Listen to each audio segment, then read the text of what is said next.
Baik, Assalamualaikum warahmatullahi wabarakatuh. Perkenalkan nama saya Faiz Muhammad Cahya Putra dengan NIM 23103121101. Saya dari kelompok 10 kelas C.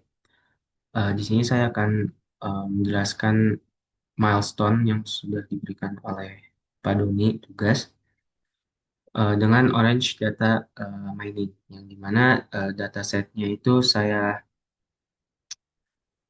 apa namanya eh, dapatkan dari Kaggle, yaitu dengan judulnya kalau nggak salah penyebab stres mahasiswa seperti itu. Oke, langkah yang pertama kita lakukan adalah pencet file. Oke, pencet file. Nah, di sini karena saya sebelumnya sudah pernah coba, makanya di sini langsung terlihat sih apa namanya isinya. Nah, seperti ini. Ini sudah saya transfer dari stress level dataset. Sini sudah terpampang jelas ya. Nah, di sini role-nya tadinya ini feature semua, cuman untuk stress level saya jadi target, saya ubah untuk kepentingan menjangkau tujuannya nanti seperti itu. Ini numerik semua ya di sini. Oke, selanjutnya itu adalah untuk make sure eh, file kita sudah terbaca atau belum, kita bisa buka data tabelnya ini. Nah, bisa dilihat stress level jadi tujuan, sisanya eh, variabel. Di sini ada 1100 no missing data dan 20 feature. No meta attributes juga. Artinya data sudah terbaca dengan baik. Kemudian selanjutnya yaitu saya ingin menggunakan scatter plot. Untuk apa? Untuk menjawab tujuan jangka pendek saya, yaitu tujuan jangka pendek saya itu untuk menganalisis apa korelasi antar variabel seperti itu. Ini bisa dilihat. Oke, sini bisa dilihat yang pertama saya ingin melihat korelasi antara anxiety level dan juga stress level.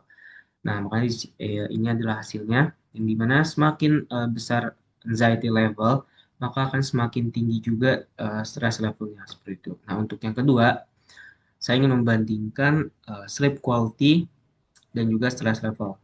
Ini saya membandingkan ini karena ini ya kebutuhan tujuan saya. Yaitu, nah ini sleep quality.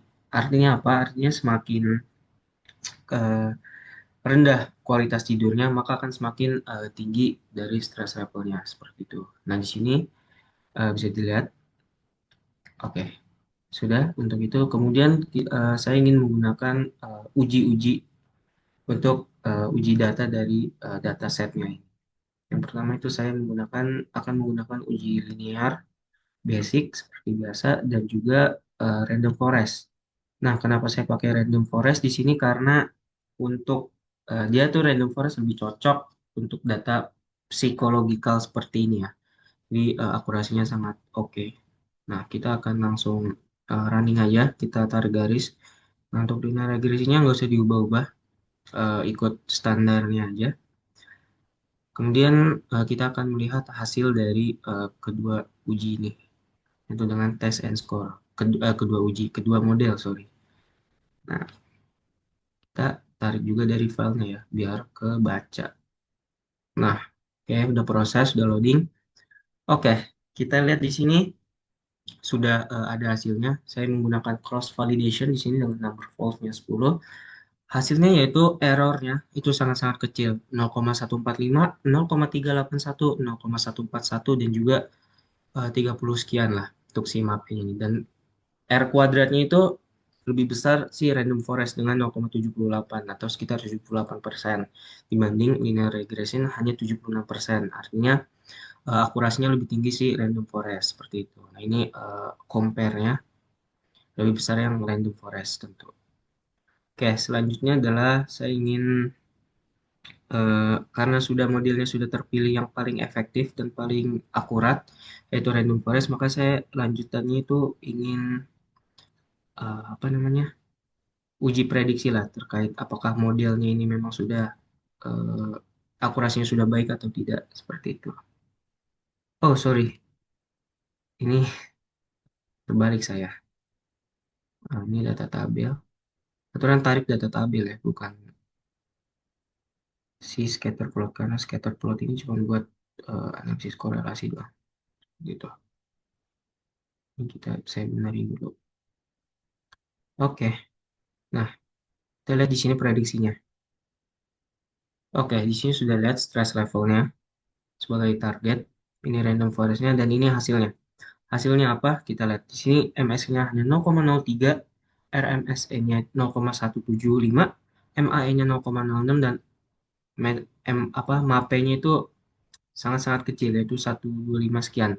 Dan R kuadratnya yaitu 0,995, artinya 95,9% itu akurat, mendekati 100%. Dengan begitu maka terjawab sudah bahwa dari hasil prediksi random forest dengan data data tabelnya itu sangat efektif seperti itu. Oke, baik sekian eh, analisis dari Orange Data Mining-nya. Selanjutnya itu akan saya stop share dulu. Selanjutnya saya ingin menjelaskan terkait nih, hasil proyeknya. Oke, hasil proyek yang pertama. Oke, ini analisis korelasi tadi, sleep quality dan juga anxiety level seperti yang tadi sudah saya jelaskan. Berikut adalah hasilnya. Kemudian model regresi dan evaluasi model tadi yang kita pilih akhirnya itu random forest karena lebih kecil, lebih kecil errornya dan R kuadratnya itu lebih besar. Selanjutnya prediction stress level bisa kita lihat R kuadratnya itu 95%. Dan yang terakhir itu adalah konklusinya. Karena tujuan jangka pendek itu sebenarnya saya untuk menganalisis hubungan antara faktor akademik psikologis dan gaya hidup mahasiswa terhadap tingkat stres mahasiswa. Nah, seperti itu. Juga mencakup pembangunan model regresi. Nah, di sini sudah ada konklusinya. Yang pertama, eh, hasil visualisasi menunjukkan adanya hubungan antara faktor akademik, psikologis, dan gaya hidup seperti yang tadi terhadap tingkat stres mahasiswa. Nah, untuk model regresinya sendiri itu dibangun mampu memprediksi tingkat stres dengan cukup bisa dibilang sangat baik lah. RMS-nya 0,3, MI-nya 0,1, dan R kuadratnya itu 0,779, 779 atau sekitar 77%. Nah, untuk tujuan jangka panjang saya itu untuk apa ya, sebagai dasar pemahaman lah terhadap faktor-faktor yang mempengaruhi tingkat stres mahasiswa sebagai dan juga sebagai referensi awal terkait kebijakan-kebijakan selanjutnya. Nah, hasil ini juga memenuhi tujuan jangka panjang, yaitu memberikan pemahaman awal mengenai faktor-faktor yang mempengaruhi tingkat stres mahasiswa, serta dapat dijadikan sebagai dasar untuk pengembangan analisis lanjutan atau sistem pendukung keputusan dalam pemantauan dan pengelolaan tingkat stres mahasiswa seperti di kampus, bagaimana kebijakan jumlah SKS, bagaimana kebijakan jumlah tugasnya, seperti itu akan dipengaruhi oleh hasil yang sudah saya jabarkan ini. Seperti itu. Sekian pemaparan dari saya. Kurang lebihnya mohon maaf. Wassalamualaikum warahmatullahi wabarakatuh.